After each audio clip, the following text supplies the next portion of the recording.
Hello and thank you for joining us here at the First Alert Desk. I'm Maria Moreau. Believe it or not, Halloween is just around the corner. I know some of you are thinking summer just ended. How are we already at the end of October? But we are. It is coming sooner than you think, and you might want to start thinking about those costumes, and not just for yourself, but also for your little furry friend. And we have somebody pretty special to talk to today. We're talking to Eugenia Chen. She is a celebrity costume designer and also the CEO of Pandaloon, those interesting costumes we see across social media of the pets wearing them. Maybe you have a costume for your pet that you actually got that's similar to this brand. We're going to talk all about that and give you some tips on how to get your pet in the Halloween spirit. So joining us today, of course, is Eugenia herself. Thank you so much for carving out time to talk to us. I want to talk a little bit about the celebrity you have with you here, Huxley. He's grown to gather some interesting fans across social media. Definitely, yeah. This is Huxley. He's known as Huxley the Panda Puppy because he is often in his panda persona right there in his Pandalin costume. So that's actually how this costume business got started. Was this little guy went viral online and people started asking me to make costumes, and we took it to Shark Tank.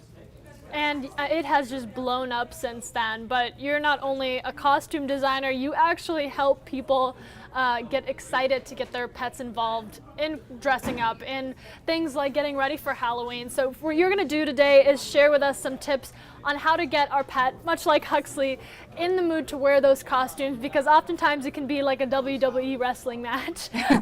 So we're going to talk a little bit about that. What are some steps people can take? Let's say they've never put clothes on their puppy or their animal, but they really want to try this Halloween. Yeah, that's such an important question because dogs are a lot like little toddlers, right? They're very fidgety and they're not used to things when they're unfamiliar to them.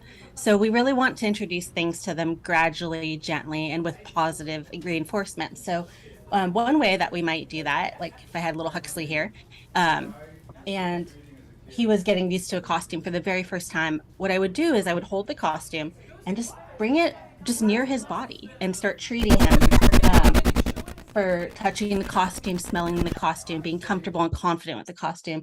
And just gradually, if it was something that went over his head, just gradually start to lay it on top of his head until he's allowing you to put it over his head, and just continue to tell him he's a good boy and to treat him and to make every little baby step a positive reinforced step.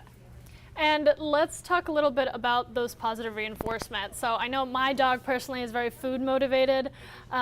What are some advantages that pet owners can take if they know their pet is responsive to certain things? How can they incorporate that into getting them used to a costume?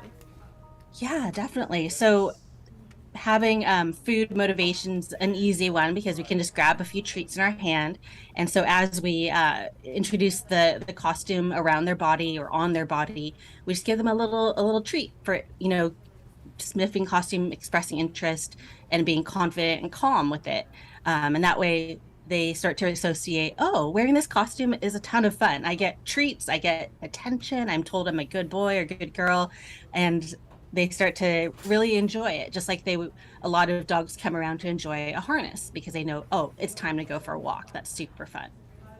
Another thing we often forget about, but is important to talk about, is the safety aspect. You know, as fun and exciting as dressing up for Halloween can be, and including the furry members of your family, certain clothing can be restrictive. It can cause even a safety hazard. What are some things that pet owners can look out for?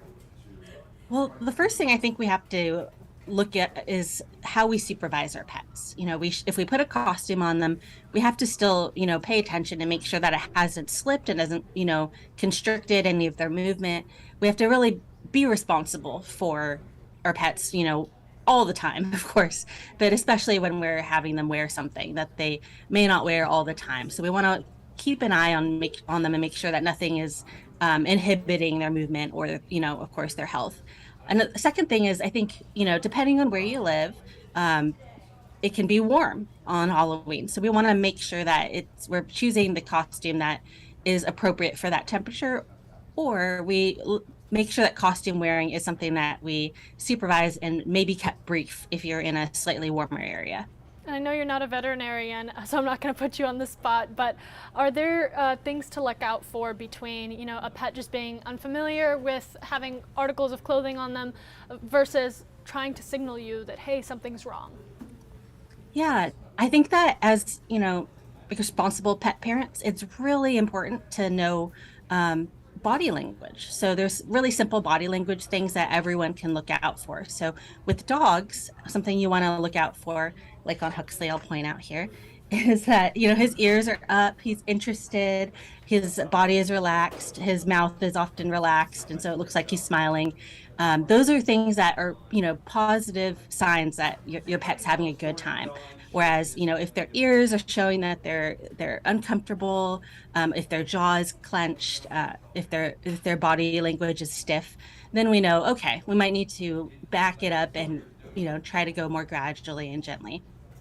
And then another thing, it's not every day we get to talk to a costume designer, no less, one that has a specialty essentially with pet costume designs.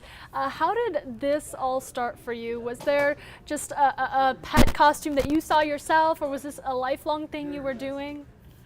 Well, when I had Huxley, he was just a little tiny puppy and he naturally looked like a panda. So, of course, Halloween rolled around. I thought, oh, it'd be so cute if I could turn him into a little panda bear. So I made a homemade panda costume and it just adjusted it the way that I adjust my costumes in the back to be a really perfect fit. And I shared that video online and it went super viral. It has over 160 million views on that video, 3 different shares. And that's how people started finding me and saying, I really want to have that same walking teddy bear magic.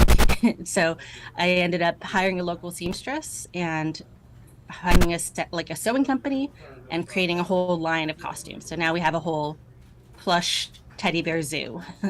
I think the best part of that is the range of costumes you can create. I've seen Chucky costumes, scary costumes, funny costumes, just different ways that you can get your pet involved for whatever your theme is for that particular Halloween. I want to thank you so much. Of course, we're going to have this full interview as well as a link to Pandaloon. If you're still shopping for that pet costume, check that out. It's going to be on our website, atlantanewsfirst.com. Eugenia, thank you so much. Thank you.